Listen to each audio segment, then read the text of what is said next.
الحمد لله وحده والصلاة والسلام على من لا نبي بعده. اللهم صل على سيدنا مولانا محمد وعلى آل سيدنا مولانا محمد كما صليت على إبراهيم وعلى آل إبراهيم إنك حميد مجيد. أما بعد فأعوذ بالله من الشيطان الرجيم. بسم الله الرحمن الرحيم. لقد كان لكم في رسول الله أسوة حسنة. میرے عزیز طلباء، حضور اکرم صلی اللہ علیہ وسلم جو دین ہدایت لے کر آئے ہیں، آپ صلی اللہ علیہ وسلم نے اپنے طریقہ دین میں دنیا کو کوئی شعبہ، حکومت سے لے کر تجارت تک اور طب سے لے کر زراعت تک، کسی بھی لائن کا کوئی بھی عمل اور کسی لائن کی کوئی ضرورت ایسی نہیں چھوڑی جس کا آپ علم اور طریقہ لے کر نہ آئے ہوں. حضور اکرم صلی اللہ علیہ وسلم نے امت کو دو حصوں پر یوں تقسیم نہیں کیا کہ کچھ دیندار ہو جائیں جو دین کو سنبھال لیں، کچھ دنیا دار ہو جائیں جو دنیا کے شعبوں کو سنبھال لیں، بلکہ دنیا کے 100% شعبے،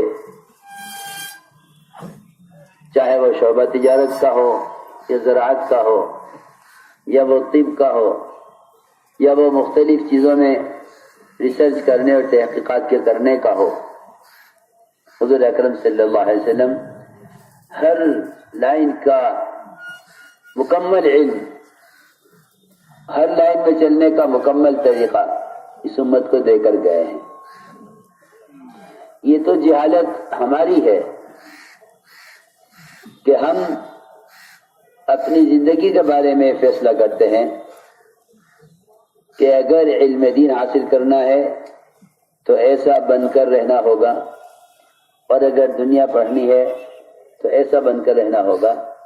حضور اکرم صلی اللہ علیہ وسلم اپنی امت کو بہروپیہ بنا کر نہیں گئے، بلکہ سب کے لیے ایک طریقہ، سب کے لیے آپ کی ایک سنت، اور سب کے لیے حضور اکرم صلی اللہ علیہ وسلم ایک راہ ہدایت متعین کر کے گئے ہیں.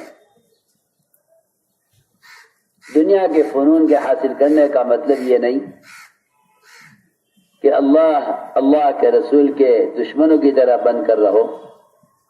دنیا کے فنون کے حاصل کرنے کا مقصد یہ ہے کہ دنیا کے تمام شعبوں میں محمد صلی اللہ علیہ وسلم کے طریقوں پر چل کر دکھلاؤ. اس لیے میں عرض کرتا ہوں کہ طب اور ڈاکٹری یہ شریعت کا ایک اتنا بنیادی شعبہ ہے کہ اگر امت علاج اور طب میں شریعت کے احکام اور شریعت کے طریقوں سے ہٹ گئی تو امراض بڑھیں گے، ختم نہیں ہوں گے. امراض بڑھیں گے، ختم نہیں ہوں گے. اس لیے کہ جس لائن میں سے بھی سنت کے طریقوں کو نکال لیا جاتا ہے پھر وہ سوائے حیوانیت کے اور سوائے شرک اور کفر کے طریقوں کے کچھ اور اس میں باقی نہیں رہتا. ہم کہیں بھی ہوں محمد صلی اللہ علیہ وسلم کے امتی ہیں، ہم کہیں بھی ہیں محمد صلی اللہ علیہ وسلم کے امتی ہیں. ہر شعبے میں امتی بن کر دکھلانا، باعتبار عبادت کے، باعتبار ضروریات کے، باعتبار دعوت اللہ کے، ان 3 لائنوں سے اپنے آپ کو سنت کا پابند بنا کر زندگی کا ہر شعبے میں رہنا، یہ اس شعبے میں دین کے لانے کا اصل ذریعہ ہے۔ اگر ان شعبوں میں چلنے والے اتباع سنت پر نہیں ہیں تو پھر ان شعبوں کا دین سے کوئی تعلق نہیں ہے۔ ہر شعبے میں مسلمان اتباع سنت کے ساتھ اگر چلتا ہے تو اس شعبے میں یہ دین کے لانے کا ذریعہ ہے۔ اس لیے ہر امتی کے ذمہ ہے کہ وہ جس شعبے کے اندر بھی ہے اس شعبے میں یہ تحقیق کرے کہ اس میں محمد صلی اللہ علیہ وسلم کا طریقہ کیا ہے اور اللہ کا حکم کیا ہے۔ اگر دنیا کے شعبوں سے دین کو نکال لیا جائے تو یہ نیر حیوانیت اور سوائے کفر و الحاد کے کچھ باقی نہیں رہتا۔ اس لیے ان تمام شعبوں میں چلنے والوں کو چاہیے سب سے پہلے اپنی نیت درست کریں۔ اسے حدیث فرمایا انما الاعمال بالنیات، انما الاعمال بالنیات، کہ تمام دینی دنیاوی اعمال کا مدار نیت پر ہے۔ تمام دینی دنیاوی اعمال کا مدار نیت پر ہے۔ تمام دینی دنیاوی اعمال کا مدار نیت پر ہے۔ اگر نیت ایک شہد کی مکھی کی انسانوں کو نفع پہنچانے کی ہے